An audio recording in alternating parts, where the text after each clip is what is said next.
Hey guys, welcome back in new video. Guys कैसे हैं आप सब? आई होप आप सब ठीक होंगे। गाइस मेरा नाम है सारुद्दीन खान और आप देख रहे हैं अपना यूट्यूब चैनल फार्मेसी वाला। कोई भी सपना साकार करने के लिए सबसे जरूरी है सही कोच का होना। चुनिए फार्मेसी वाला को और करे अपने B pharm and D pharm का सपना साकार। Download the app now. तो आज की जो वीडियो है, इस वीडियो में हम देखने वाले हैं वही जो फार्मास्यूटिकल माइक्रोबायोलॉजी हमारे थर्ड सेमेस्टर में चल रही थी। तो लास्ट वीडियो में जो हमने कवर करा था ना, वो यूनिट सेकंड के अंदर वो हमने देखा था स्टरलाइजेशन क्या है, वो कितनी टाइप्स का होता है। और उसके अंदर जो हमारा फिजिकल स्टरलाइजेशन जो था, उसके दो दो टाइप्स होते हैं, मतलब dry heat sterilization and moist heat sterilization, वो हम कवर कर चुके हैं। आप प्लेलिस्ट को एक तरफ से वॉच करते हैं ना। आज हम देखने वाले हैं केमिकल या बोले तो गैसियस स्टरलाइजेशन क्या होता है, रेडिएशन स्टरलाइजेशन क्या होता है, मैकेनिकल स्टरलाइजेशन क्या होता है। इन तीन चारों को हम कवर करने वाले हैं। यहाँ तक हमारे पूरा टॉपिक कवर हो जाएगा, ठीक है। तो इसको हम डिटेल में देखने वाले हैं। बाकी देखिए नोट्स आपको सारे फार्मेसी वाले ऐप पे ही मिलेंगे, मैं लिंक डिस्क्रिप्शन में दे दूंगा, वहाँ से आप सारे डाउनलोड कर सकते हैं, ठीक है। तो बात करते हैं। देखिए हमारा स्टरलाइजेशन चल रहा था, अगर आपको याद नहीं है तो मैं आपको रिमाइंड कराऊँ कि स्टरलाइजेशन का मतलब होता है कि जो हमारे सारे माइक्रोब्स होते हैं उनको मार देना, या बोले तो किल कर देना है। बोले तो कोई भी एक ऐसा एरिया जिसको माइक्रो फ्री कर देना, कोई भी हमारे बैक्टीरिया वगैरह वहाँ बिल्कुल भी नहीं हो, मतलब माइक्रोब्स फ्री कर देना, उस ही एरिया को हम बोलते हैं स्टेराइल एरिया। और ये जो प्रोसेस होती है उसको हम स्टरलाइजेशन बोलते हैं, ठीक है। समझ आ गया। तो यहाँ पे जो केमिकल मेथड है स्टरलाइजेशन के, यानी कि नेम में आ रहा है केमिकल, यानी कि इसमें हम कुछ ऐसे केमिकल्स का यूज़ करेंगे जो कि बैक्टीरिया, वायरस, फंगस, एल्गी, इन सभी को किल करेंगे किसी न किसी भी तरीके से। तो वो मेथड जिसमें हम केमिकल्स का यूज़ करके स्टरलाइजेशन करते हैं उसको हम केमिकल मेथड ऑफ स्टरलाइजेशन बोलते हैं। जो कि देखिए केमिकल हमारे दो तरह के होते हैं, यानी कि एक हमारा गैसियस फॉर्म में होता है गैस में, और एक हमारा मोस्टली लिक्विड फॉर्म में है ना। तो दो नेम इनके आप दे सकते हैं, यानी कि liquid sterilization, liquid chemical sterilization ऐसे, या एक हमारा गैसियस स्टरलाइजेशन, है ना। लिक्विड स्टरलाइजेशन का एग्जांपल जैसे कि हमारा होता है ना, अल्कोहल के अंदर इथेनॉल वगैरह हम यूज़ करते हैं, है ना। और इसके अलावा फिनॉल वगैरह यूज़ किया जाता है जो हमारे फर्श वगैरह को साफ़ करने के लिए, टॉयलेट वगैरह को साफ़ करने के लिए। तो वो हमारा किसके अंदर आता है, वो डिसइंफेक्टेंट होते हैं, है ना। तो ये भी हमारे तरीके केमिकल ही होते हैं। तो ये हमारा एक केमिकल मेथड हुआ स्टरलाइजेशन का। जो हमारा डिटेल में देखना है वो हमारा गैसियस स्टरलाइजेशन, यानी कि जिसके अंदर हम गैस का यूज़ करेंगे। जैसे कि यहाँ पे हमारा दे ही रखा है केमिकल गैसियस, यानी कि केमिकल गैसियस स्टरलाइजेशन हमने देखना है कि नेम में आ रहा है, यानी कि गैसियस, यानी कि इसके अंदर जो केमिकल्स होंगे हमारे गैसियस फॉर्म में होंगे, यानी कि गैस का यूज़ करके हम माइक्रोब्स को किल करेंगे। यहाँ पे प्लस पॉइंट एक ये रहने वाला है, आपको पता है वो देखिए गैस जो होती है वो कहीं भी जा सकती है ना। बिल्कुल छोटे से होल से निकल कर भी वो कहीं भी पहुंच सकती है। बोले तो उसकी पेनिट्रेशन पावर, पेनिट्रेशन जो होता है उसमें काफ़ी ज़्यादा हाई होता है, वो ईजिली किसी के अंदर से भी आर पार हो सकती है ना, मतलब कि घुस सकती है वो कहीं पर भी। तो ये यहाँ पे प्लस पॉइंट होता है कि माइक्रोब्स को अच्छी तरीके से किल कर पाती है। तो सिंपली पहले तो आपने डेफिनेशन लिख देनी है कि the process of killing of microbes with the help of chemical in the gaseous form, that is called gaseous sterilization. तो यहाँ पे बात करें एग्जांपल की, तो देखिए जैसे कि फॉर्मल्डिहाइड है जो कि हमारे गैसियस फॉर्म में लेना होता है हमें, मतलब कि स्टरलाइजेशन करने के लिए, और एक इथाइलिन ऑक्साइड जो कि हमारी गैस है। तो ये जो है काफ़ी ज़्यादा फेमस है, ये ज़्यादा यूज़ किए जाते हैं। देखिए फॉर्मल्डिहाइड का मैं आपको बेस्ट एग्जांपल दूं, मुझे अभी अगर आप रिसेंटली में इस वीडियो को देख रहे हैं जब मैं अपलोड कर रहा हूँ, तो अभी एक केस चल रहा है, आपने देखा होगा ना आफ्ताब सरद्दा वाला केस, जिसमें उसने उसकी जो भी वो गर्लफ्रेंड वगैरह थी उसके 35 टुकड़े किए थे, है ना। उस केस में जो उसने उन टुकड़ों को मतलब कि एंटी माइक्रोब्स बोले तो माइक्रोब से बचाने के लिए वहाँ पे फॉर्मल्डिहाइड का यूज़ किया था कि वहाँ से माइक्रोब्स ना लग पाएँ, या बोले तो वहाँ पे बदबू वगैरह ना हो, उन सभी केस में फॉर्मल्डिहाइड का वहाँ पे यूज़ किया है। तो ये जो है फॉर्मल्डिहाइड हमारा एंटी माइक्रोबियल एजेंट होता है, या बोले तो जो हमारे बैक्टीरिसाइडल होता है, बैक्टीरियाज को किल करता है। तो मैंने एग्जांपल अभी रिसेंटली जो हमारे मतलब कि आसपास चल रही न्यूज़ उसके अकॉर्डिंग दिया है, ठीक है। तो आप देख सकते हैं, आपने सुना भी होगा, नहीं सुना है तो है ना, चेक कर लेना आफ्ताब सरद्दा केस ऐसे करके। तो बात करते हैं सबसे पहले फॉर्मल्डिहाइड जो कि हमारा HCHO होता है ना। तो ये हमारी गैसियस फॉर्म में यूज़ किए जाते हैं जैसे कि हम पढ़ ही रहे हैं। तो यहाँ पे देखिए सबसे पहले आपने ये समझना है कि आखिर ये करते क्या है ना। गैस जो होती है जो हम एज ए बैक्टीरिसाइड यहाँ पे यूज़ कर रहे हैं, करेंगे क्या। देखिए मैं आपको बता दूं कि कोई भी जो बैक्टीरिया होता है ना, या फिर बोले तो कोई भी चीज़, जैसे कि हम खुद ह्यूमन बींग्स ही ले लें, है ना। और बैक्टीरिया के अंदर खासकर कि उनको जीने के लिए सबसे ज़रूरी होती है प्रोटीन, बोले तो ग्रोथ के लिए सबसे इम्पोर्टेंट होती है प्रोटीन। इसके अलावा 1 से 2 यानी बोले तो रेप्लिकेशन करने के लिए, डुप्लीकेशन करने के लिए उनको चाहिए होता है डीएनए।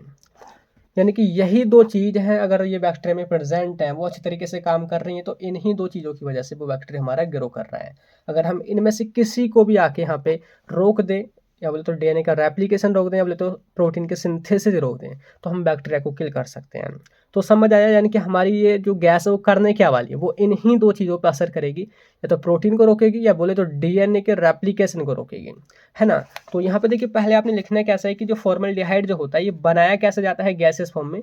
तो जो कंसंट्रेटेड जो सॉल्यूशन होता है उसको हम हीट करते हैं, है ना। आपको पता ही होगा कि अगर हमारे पास वाटर है और उसके हमने वेपर्स बनानी है तो क्या है, सिंपली उसको हमने गर्म कर देना है, ये हमारा वाटर जो है वेपर्स में बन जाएगा। ठीक इस तरीके से हम फॉर्मल्डिहाइड लिक्विड में लेंगे HCHO एंड उसको हम हीट करेंगे। यहाँ पे जैसे ही हीट मिलेगी वो हमारा वेपर्स बनेंगे, उन्हीं वेपर्स का हम यूज़ करेंगे फिर एज ए बैक्टीरिसाइडल, है ना। सो लिखा है कि it is bactericidal agent and very much reactive, काफ़ी ज़्यादा रिएक्टिव होता है, ठीक है। ये हमारे दोनों टाइप्स के बैक्टीरिया को किल कर देता है, वेजिटेटिव सेल को भी और स्पोर्स को भी। वेजिटेटिव सेल्स वो होती हैं जो कि मतलब कि हमारे लिए इनइफेक्टिव होती हैं, इस तरीके से आप बोल सकते हैं। और जो स्पोर्स होते हैं वो डुप्लीकेट कर पाते हैं दूसरे से, एक के बाद दूसरा बैक्टीरिया, दूसरे से बाद तीसरा बैक्टीरिया वो मतलब बना पाते हैं, वो स्पोर की वजह से बना पाते हैं। अगर जिसने स्पोर को किल कर दिया समझो वो काफ़ी ज़्यादा इफेक्टिव है। तो ये दोनों टाइप्स की किल कर सकती है। मोड ऑफ एक्शन जैसे कि मैंने आपको बताया कि अभी सबसे पहले बैक्टीरिया को चाहिए क्या होता है यहाँ पे, प्रोटीन एंड डीएनए काफ़ी नेसेसरी है, मैंने बताया। So it works by penetrating bacteria, bacteria को पेनिट्रेट करेगी, बैक्टीरिया के अंदर ही घुसेगी and affects its DNA and protein, है ना। सो ये डीएनए एंड प्रोटीन के साथ करती क्या है एक्चुअली में, जाके यहाँ पे आप देखोगे HCHO, ये जो हमारा ग्रुप है ये एल्डिहाइड ग्रुप है, एल्डिहाइड, है ना। CHO हमारा एल्डिहाइड ग्रुप होता है।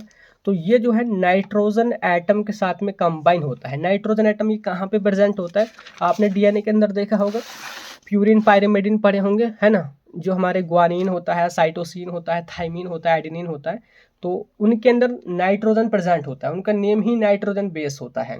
तो ये जो है HCHO यानी कि फॉर्मल्डिहाइड नाइट्रोजन जो मॉलिक्यूल होते हैं एटम उनके साथ कंबाइंड होते हैं। कंबाइंड होकर के उनके स्ट्रक्चर को चेंज करके उनके फंक्शन को पूरा जो है यहाँ पे डिस्टर्ब कर देते हैं, पूरा जो फंक्शन है वो यहाँ पे डिस्टर्ब हो जाएगा, इस तरीके से काम करते हैं। इसके अलावा जो प्रोटीन्स होती हैं उनके अंदर अमीन एंड सल्फोहाइड्रल ग्रुप होते हैं। अमीन ग्रुप होते हैं यानी कि NH2 ग्रुप हुआ हमारा, है ना, और सल्फोहाइड्रल ग्रुप होते हैं, तो उनको क्या करते हैं, उनको भी एल्काइलेट करते हैं, उनसे भी जाके हमारा यही HCHO जाके बाइंड हो जाएगा और उस रिएक्शन को हम एल्काइलेशन वगैरह बोलते हैं। तो इस तरीके से प्रोटीन के भी स्ट्रक्चर को चेंज करेगा, डीएनए में जो हमारे नाइट्रोजन बेसिस है उनकी स्ट्रक्चर को चेंज करेगा, इस तरीके से वहाँ पर डुप्लीकेशन या रेप्लिकेशन को रोकेगा, ग्रोथ को वो रोकेगा। समझ आ गया। इस तरीके से सेकंड हमारा इथाइलिन ऑक्साइड, फॉर्मूला होता है CH2 का होल ट्वाइस O, यानी कि दो तरफ CH2 और यहाँ पे ऑक्सीजन जुड़ा होता है। ये हमारी गैसेस फॉर्म में होती है, तो ये भी हमारी बैक्टीरिसाइडल होती है, यानी कि बैक्टीरिया को किल करती है। तरीका इसका भी मैक्सिमम सेम ऐसा ही है कि ये भी हमारा एल्काइलेट करेगी अमीन ग्रुप को, हाइड्रोक्सिल ग्रुप को, कार्बोक्सिल ग्रुप को, जो कि प्रोटीन में प्रेजेंट होते हैं और डीएनए में प्रेजेंट होते हैं। समझ आ गया। यानी कि ये करेगी क्या, ये नाइट्रोजन बेस पे यहाँ पे असर नहीं करेगी, ये मोस्टली जो यहाँ पे अमीन ग्रुप प्रेजेंट होते हैं हमारे, हाइड्रोक्सिल ग्रुप यानी कि जैसे कि डीएनए की स्ट्रक्चर होगी हमारी, प्रोटीन की स्ट्रक्चर होगी, उसमें हमारे ये ग्रुप होंगे, हाइड्रोक्सिल ग्रुप होंगे, COOH कार्बोक्सिलिक एसिड या कार्बोक्सिल ग्रुप होंगे। तो ये इनसे जाके ना जैसे कि HCHO ये जाके बाइंड होगा, उससे उनकी स्ट्रक्चर चेंज होगी, उनका फंक्शन चेंज होगा। इस तरीके से बैक्टीरिया यहाँ पे डाइड हो जाएगा और वो दोबारा रेप्लिकेट भी नहीं कर पाएगा। तो समझ आ गया आपको कि कैसे यहाँ पे काम करती है। इस तरीके से पूरा आपने यहाँ पे लिखना है, बाकी नोट्स आपको मिल ही जाएंगे। बात करते हैं इसकी एप्लीकेशन क्या होती है। देखिए मैं आपको बताऊँ, सिलेबस में हमारा सारा ही कुछ पूछा है कि study of principle, procedure, merit, demerit and application of, ये जो सारे टाइप हैं स्टरलाइजेशन के उन सभी के हैं। तो यहाँ पे एप्लीकेशन देखते हैं कि इसका जो यूज़ है हम ऑपरेशन थिएटर्स में यूज़ करते हैं, गैस वगैरह वहाँ पे कि वहाँ बैक्टीरिया वगैरह उनको हम किल कर सकें। अगर हमने कोई असेप्टिक एरिया बनाना है, यानी कि कोई ऐसा कमरा बनाना है जहाँ पे बिल्कुल भी माइक्रोब्स ना हो, तो कुछ नहीं है, उसमें हमने गैस छोड़ देनी है। गैस क्या करेगी, वो बिल्कुल छोटे से छोटे छेद के अंदर कहीं भी दरार में भी घुस जाएगी और वहाँ पे बैक्टीरिया को किल करेगी।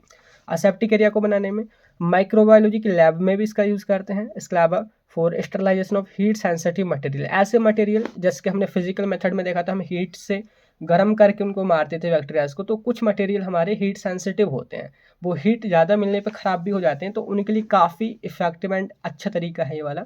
And food, heavy equipment, books वगैरह, इन सभी को भी हम क्या कर सकते हैं यहाँ पे स्टरलाइज कर सकते हैं। एडवांटेज की बात करें तो बेस्ट पेनिट्रेटिंग एबिलिटी होती है गैस के अंदर, वो ईजिली कहीं भी चली जाती है, घुस जाती है बैक्टीरिया के अंदर भी, एंड काफ़ी इफेक्टिव होती है, और सेंसिटिव मटेरियल के लिए भी काफ़ी अच्छी होती है जो हीट सेंसिटिव होते हैं।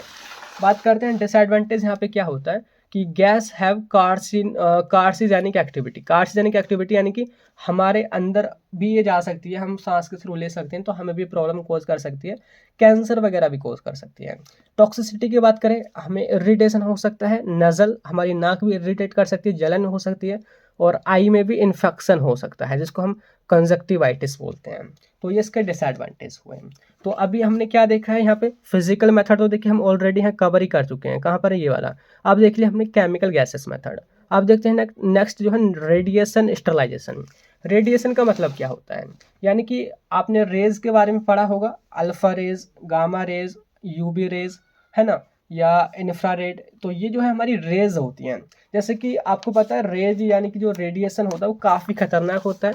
ओजोन लेयर के बारे में आपने पढ़ा होगा, ओजोन लेयर, है ना, जो कि हमारी रेडिएशन से मतलब कि सुरक्षा प्रदान करते हैं, हमारा बचाव करते हैं, जो कि अल्ट्रावायलेट जो रेज आती हैं हमारी, कहाँ से, सूरज से, उनसे हमें प्रोटेक्ट करके रखती है। यानी कि यहाँ से कॉन्सेप्ट हमको क्लियर होता है कि जो ओजोन लेयर होती है वो हमें किससे बचा रही है, रेडिएशन से बचा रही है, यानी कि रेडिएशन कहीं ना कहीं हमारे लिए घातक है। ठीक इसी तरीके से बैक्टीरियाज के लिए भी रेडिएशन काफ़ी घातक होगा, वो भी उनको किल कर सकता है। तो वही उसको किल करने के लिए हम रेडिएशन यानी कि रेज का यूज़ करेंगे। तो रेडिएशन मेथड क्या है स्टरलाइजेशन का, it is the simple method by which micro organism are killed with the help of radiation, यानी कि रेज की मदद से हम उनको किल करते हैं। कौन कौन सा radiation, UV radiation, alpha radiation, gamma radiation and X rays radiation, ऐसे करके ये आपने लिखना है। बात करते हैं ये कितने टाइप्स के होते हैं, 2 टाइप्स के होते हैं। ये जो हमारी रेज होती है उनकी वेव लेंथ और उनकी पेनिट्रेशन पावर के बेस पे 2 टाइप्स के होते हैं। पेनिट्रेशन पावर का मतलब क्या होता है, जैसे कि हमारा बैक्टीरिया है, तो हमारी रेज इसको कितना आर पार निकल जाएंगी, कुछ यहीं टकरा के रह जाएंगी, कुछ इसमें एब्जॉर्ब हो जाएंगी, कुछ बाहर निकल जाएंगी। तो जो बाहर निकल जाती है उनकी पेनिट्रेटिंग पावर काफ़ी ज़्यादा होती है, यानी कि पेनिट्रेट का मतलब होता है आर पार निकलना, है ना। तो यहाँ पे उनकी पावर के बेस पे 2 टाइप्स का होता है। पहला है आयोनाइजिंग रेडिएशन, दूसरा है नॉन आयोनाइजिंग रेडिएशन। आयोनाइजिंग कहने का मतलब है यानी कि आयंस में जो तोड़ देगा, है ना। जैसे कि एग्जांपल मैं दूं, आयोनाइजेशन क्या होता है, जिसके हमारा NaCl होता है, NaCl को हम तोड़ दें Na प्लस में प्लस Cl माइनस में, तो ये हमारा आयोनाइजेशन हुआ। तो ठीक इसी तरीके से जो हमारे बैक्टीरिया में भी कुछ हमारे ग्रुप्स होंगे उनको तोड़ देगा रेडिएशन, उसको हम आयोनाइजेशन रेडिएशन बोलेंगे। नॉन आयोनाइजेशन उसमें ऐसा कुछ होगा नहीं। तो जो आयोनाइजिंग जो रेडिएशन होता है ना, काफ़ी खतरनाक होता है, लीथल होता है, और इसकी जो पेनिट्रेटिंग पावर है काफ़ी ज़्यादा होती है। यानी कि ये जो रेज होती हैं ईजिली बैक्टीरिया को पेनिट्रेट कर जाती हैं, काफ़ी लीथल, काफ़ी घातक ये होती हैं, ऐसे समझें। तो सिंपली लिखा है this is very lethal radiation which have high energy and high penetration power, है ना। कौन कौन सी रेज जो हैं आयोनाइजिंग रेडिएशन कॉज करती हैं, पहला है एक्स रेज, दूसरे गामा रेज, तीसरे कैथोड रेज। तीनों काफ़ी ज़्यादा ही क्या है, लीथल होती हैं बैक्टीरिया के लिए। तो करते क्या है वो आपने समझना है कि इनका मोड ऑफ एक्शन क्या है, काम क्या करेंगे, आखिर बैक्टीरिया को मारेंगे ये कैसे। तो when these raise passed over micro organism and they cause mutation in DNA। Mutation का मतलब समझना है। देखिए बात करें आखिर ये जो म्यूटेशन है वो होता क्या है, यानी कि change in sequence of DNA, यानी कि जो DNA का सीक्वेंस होता है उसमें चेंज कर देती है ये हमारी रेज होती हैं, मतलब तो जो रेडिएशन होता है। देखिए मैंने आपको कॉन्सेप्ट बताया था कि बैक्टीरिया के लिए 2 चीज़ें ज़रूरी हैं, एक तो प्रोटीन जो कि ग्रोथ के लिए सबसे ज़रूरी है, एक DNA जो कि डुप्लीकेशन या बोले तो रेप्लिकेशन, बोले तो एक सेल से 2 सेल बनाने के लिए DNA ज़रूरी है। अगर हम DNA का डुप्लीकेशन होने को रोक दें, रेप्लिकेशन को रोक दें, यानी कि हम उनकी ग्रोथ को कंट्रोल कर सकते हैं। तो सिंपली यहाँ पे जो हमारी रेडिएशन है, रेज, वो करेंगी क्या, जो हमारा DNA होता है, DNA में आपने पता है सीक्वेंस होता है, जो हमारे नाइट्रोजन बेस होते हैं, ग्वानिन, साइटोसिन, एडेनिन से थाइमिन जुड़ा होता है, ग्वानिन से साइटोसिन, इस तरीके से होता है। क्या करें कि हम ग्वानिन से हम थाइमिन जोड़ दें, है ना, लेकिन एक्चुअली में ग्वानिन से साइटोसिन जुड़ा होता है। तो ये जो है सीक्वेंस चेंज कहलाता है, यानी कि ये जो रेडिएशन है हमारा सीक्वेंस को चेंज करेगा, जिससे कि बिल्कुल DNA का काम करने का तरीका बदल जाएगा। बोले तो एबनॉर्मल सेल ग्रोथ होगी और दूसरी सेल हमारी या बोले तो दूसरा बैक्टीरिया नहीं बन पाएगा। समझ आ गया। तो ये जो हमारी रेज होती हैं, कौन कौन सी रेज, जैसे कि यहाँ पे हमने एग्जांपल बोला था X rays, gamma rays and cathode rays, ये जब बैक्टीरिया से निकाली जाती हैं तो इनकी पेनिट्रेटिंग पावर काफ़ी ज़्यादा होती है, तो ईजिली पेनिट्रेट कर जाती हैं, तो बाहर निकल जाती हैं। तो न्यूक्लियस जो होता है उसके अंदर ये म्यूटेशन कर देती हैं और हमारा बैक्टीरिया किल हो जाता है, डेड हो जाता है और ये दोबारा रेप्लिकेट भी नहीं कर पाता। समझ आ गया। सेकंड जो आयोनाइजेशन होता है वो है नॉन आयोनाइजिंग रेडिएशन, कि इसमें जो हमारा आयोनाइजेशन होगा वो दो चीज़ों में नहीं तोड़ पाएगा और यहाँ पे जो इसकी एनर्जी काफ़ी कम होती है, पेनिट्रेटिंग पावर भी कम होती है। इसमें जो हमारी रेज होती हैं जो यूज़ की जाती हैं वो है अल्ट्रा वायलेट रेज और IR यानी कि इंफ्रारेड रेज। तो इसके अंदर क्या होता है, ये जो हमारी रेज हैं इनकी पेनिट्रेटिंग पावर यानी कि कम है, यानी कि ये जो है हमारे बैक्टीरिया को आर पार क्रॉस नहीं कर पाएंगे। जैसे कि मैंने दिखा रखा है कि यूवी रेज जो है ये बैक्टीरिया के पास आएंगे और न्यूक्लियस तक पहुंचते पहुंचते ये एब्जॉर्ब हो जाएंगी न्यूक्लियस में। बोले तो न्यूक्लियस में जैसे ये एब्जॉर्ब होंगी ये उसको डैमेज कर देंगे न्यूक्लियस के अंदर, यानी कि DNA के अंदर ये डैमेज कर देंगे। तो जो हमारे न्यूक्लियोटाइड जो होते हैं, है ना, न्यूक्लियोटाइड DNA किससे मिलकर बना होता है, जो पॉलीमर ही तो होता है न्यूक्लियोटाइड का, तो ये जो है न्यूक्लियोटाइड में एबनॉर्मलिटी पैदा कर देती हैं, उनकी स्ट्रक्चर को चेंज कर देती हैं, जिससे कि जो DNA है वो रेप्लिकेट नहीं कर पाता है और फाइनली जो हमारी सेल है वो डेड हो जाती है। समझ आ गया। तो यहाँ पे ये जो है एक्चुअली में रेडिएशन हमारा DNA पे असर करता है, लेकिन जो गैस हमने देखी थी वो हमारे प्रोटीन पे भी असर करती थी, DNA पे भी असर करती थी। समझ आ गया। बात करते हैं इसके एप्लीकेशन कहाँ पे यूज़ होता है। हॉस्पिटल के अंदर जो ऑपरेटिंग रूम्स होते हैं जहाँ पे ऑपरेशन होता है वहाँ पे, लेबोरेटरी के अंदर होता है, और जो फूड जो होता है उसको पैकेज हम करते हैं तो उसके स्टरलाइजेशन में भी यूज़ होता है। इसके अलावा सिरिंज वगैरह, स्विचर्स वगैरह, प्लास्टिक वगैरह, उनके स्टरलाइजेशन में हम इसका यूज़ करते हैं। बात करते हैं इसके एडवांटेजेस की। तो यहाँ पे देखोगे, देखिए सबसे पहले एडवांटेज ये है कि जो हीट सेंसिटिव जो मटेरियल या प्रोडक्ट होते हैं उनको ईजिली आप कर सकते हैं, वो ख़राब भी नहीं होंगे। दूसरा, पेनिट्रेशन पावर काफ़ी ज़्यादा होती है, ईजिली पेनिट्रेट कर पाती हैं, तो काफ़ी इफेक्टिव भी होती है, वेरी इफेक्टिवनेस, ठीक है। क्लीन प्रोसेस होती है, कोई भी यहाँ पे गंदगी की ज़रूरत है नहीं, कुछ भी यहाँ पे होगा नहीं। डिसएडवांटेज ये है कि देखिए हमारे लिए भी लीथल हो सकती हैं, क्योंकि रेडिएशन हमें भी प्रॉब्लम कॉज करता है। इसके अलावा इसके लिए पर्सनल एक अच्छा सा क्वालिफाइड बंदा ही होना चाहिए, ऐसा कोई भी नहीं कर सकता इस तरीके से रेडिएशन, तो स्पेशल बंदे को ही रिक्वायरमेंट यहाँ पे होती है। तो इस वजह से थोड़ा इकोनॉमिकल नहीं होता है, काफ़ी खर्चीला इसमें हो जाता है, मतलब खर्चा हो जाता है। तो ये हो गया आपका। तो यहाँ पे देखिए हमने रेडिएशन स्टरलाइजेशन को भी देखा। अब बचा हमारा mechanical method of sterilization. Mechanical कहने का मतलब है, इसका दूसरा नाम होता है filtration. Filtration method of sterilization ने हमारा फिल्ट्रेशन, यानी कि इसमें देखिए हम जो हमारे माइक्रोब्स जो है, बैक्टीरिया जो है, उनको हम किल नहीं करेंगे बल्कि उनको हम फिल्टर करेंगे, है ना। हमने बस माइक्रोब्स को अलग ही तो करना है, या तो मार दो या फिर अलग कर दो। तो सिंपली हमने यहाँ पे मारने की बजाय अलग करना होता है। सो इसको वही लिखा है कि फिल्ट्रेशन मेथड भी बोलते हैं। फिल्ट्रेशन मतलब filtration process does not destroy but remove the micro organism. उनको डिस्ट्रॉय यानी कि मारती नहीं है, बस हटा देती है, रिमूव कर देती है। This is very useful for large volume solution, जैसे कि आई ड्रॉप है, एंटीबायोटिक के सॉल्यूशंस हैं, कार्बोहाइड्रेट के सॉल्यूशंस हैं। आप सपोज करिए जैसे कि आपके पास यहाँ पे पूरा बहुत बड़ा ये पूरा इंडस्ट्री के अंदर सिस्टम ये भरा हुआ है, काफ़ी बड़ा बाल्टा टाइप है ना, टैंक टाइप। अब उसको आपने स्टरलाइज करना है, इसमें लिक्विड भरा हुआ है। मोस्टली जो हमारा फिल्ट्रेशन जो मेथड होता है वो लिक्विड्स के लिए ही होता है, ठीक है। लिक्विड्स को ही हम क्या कर पाते हैं, एक तो लिक्विड एंड हमारी एयर, दो चीज़ों को हम यहाँ पे कर पाते हैं। तो इन सभी को जो लार्ज अमाउंट में होते हैं उनको हम फिल्टर करके ईजिली माइक्रोब से फ्री कर पाते हैं। तो वही ये मेथड है। तो इसमें देखिए जो स्टरलाइजेशन जो होता है वो लिक्विड एंड गैस के लिए होता है, वही मैंने यहाँ पे आगे लिखा है कि यूज्ड फॉर बोथ सेपरेशन, यानी कि लिक्विड एंड गैस दोनों के स्टरलाइजेशन के लिए। तो गैस के लिए जो यूज़ होता है वो होता है हेपा फिल्टर। हेपा फिल्टर काफ़ी फेमस है, ये इंडस्ट्री में लगा होता है। मैं आपको बताऊँ क्या काम है इसका। सपोज करिए ये हमारे कमरा है, अब इस कमरे को ना हमने माइक्रो फ्री करना है, बोले तो एक असेप्टिक एरिया बनाना है, असेप्टिक एरिया। तो हमने क्या करना होगा, इसको चारों तरफ से इसको क्लोज कर देना अच्छे तरीके से, और इसमें जब हम गैस पास कराएंगे एनवायरनमेंट वाली तो उसको एक फ़िल्टर से पास कराएंगे। बोले तो एक फ़िल्टर हम यहाँ पे लगा देंगे, ये हमारा फ़िल्टर है, और ये इतना बारीक फ़िल्टर होता है जिससे माइक्रोब्स बिल्कुल भी पार नहीं हो सकते हैं। उसी फ़िल्टर को हम बोलते हैं हेपा फ़िल्टर। कुछ इस तरीके से छोटे छोटे इसमें पोर्स, छेद होते हैं, जिसके थ्रू जो हमारी डर्टी एयर है उससे डर्ट बाहर ही रह जाती है, बोले तो माइक्रोब्स बाहर ही रह जाते हैं। एकदम फिल्टर प्योर एयर हमारी उस कमरे में जाती है और वो माइक्रो फ्री कमरा रहता है। समझ आ गया HEPA फिल्टर। इस तरीके से दूसरा होता है वो है मेम्ब्रेन फिल्टर या अल्ट्रा फिल्टर भी बोलते हैं, लिक्विड्स के लिए होता है। इसमें क्या होता है, जो 0.0 से 10 माइक्रोमीटर डायमीटर के बहुत छोटे छोटे पोर होते हैं जिनसे बैक्टीरिया नहीं निकल पाते हैं। स्ट्रक्चर इसका कम मतलब कि दिखाऊं मैं इस तरीके से, समझना बहुत आसान है। देखिए सबसे पहले ऊपर की चीज़ भूल जाओ बिल्कुल, ये हमारा एक फ्लास्क है, कॉनिकल फ्लास्क आप मान लीजिए। उसके अलावा ऊपर जो है एक ये वाला, इसको हम बोलते हैं फिल्टर होल्डर, यानी कि जिसके ऊपर एक्चुअली में हम फिल्टर को रखेंगे। जो फिल्टर पेपर है जिससे हमारा फिल्ट्रेट होगा सामान जो भी है, उसको हम किसके ऊपर रखेंगे, इस फिल्टर होल्डर के ऊपर रखेंगे। रेड में जो है वो फिल्टर पेपर है या बोले तो फिल्टर है, जिसके थ्रू हमारा कोई भी लिक्विड है वो फिल्टर होगा। एक क्लैंप होती है जो कि दबा के रखती है, और ऊपर फनल है जिसके थ्रू लिक्विड डाला जाता है। तो सिंपल से आप इसके बारे में लिख सकते हैं कि ऊपर फनल होता है, ये इसके कंपोनेंट होते हैं, पार्ट होते हैं।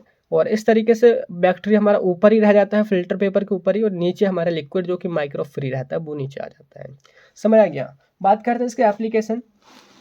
तो ऑप्थेल्मिक जो सॉल्यूशन होते हैं बोले तो आई ड्रॉप वगैरह जो होती हैं, और कुछ बायोलॉजिकल जो प्रोडक्ट होते हैं उनको ईजिली हम यहाँ पे सेपरेट कर पाते हैं माइक्रोब से। ठीक है। इसके अलावा gases for supply to aseptic area, ये जो गैस का एग्जांपल मैंने दिया था, HEPA फिल्टर के थ्रू पास होकर के एकदम असेप्टिक एरिया बनाने में हेल्प करती हैं, एक ऐसा कमरा बनाने में हेल्प करती है जहाँ पे बिल्कुल माइक्रोब्स नहीं जाएंगे। तीसरा, in sterilization of heat sensitive injection, जो इंजेक्शन हीट सेंसिटिव होते हैं लिक्विड्स वाले, तो उनको हम ईजिली यहाँ पे क्या कर पाते हैं, स्टरलाइज कर पाते हैं। ठीक है। एडवांटेजेस की बात करें तो हीट सेंसिटिव मटेरियल को इजीली हम स्टरलाइज कर पाएंगे, हमारा एडवांटेज है। दूसरा, ये क्लैरिफिकेशन में भी यूज़ होता है, बोले तो यहाँ पे सफाई भी एक तरीके से आप समझ लिया हो रही है।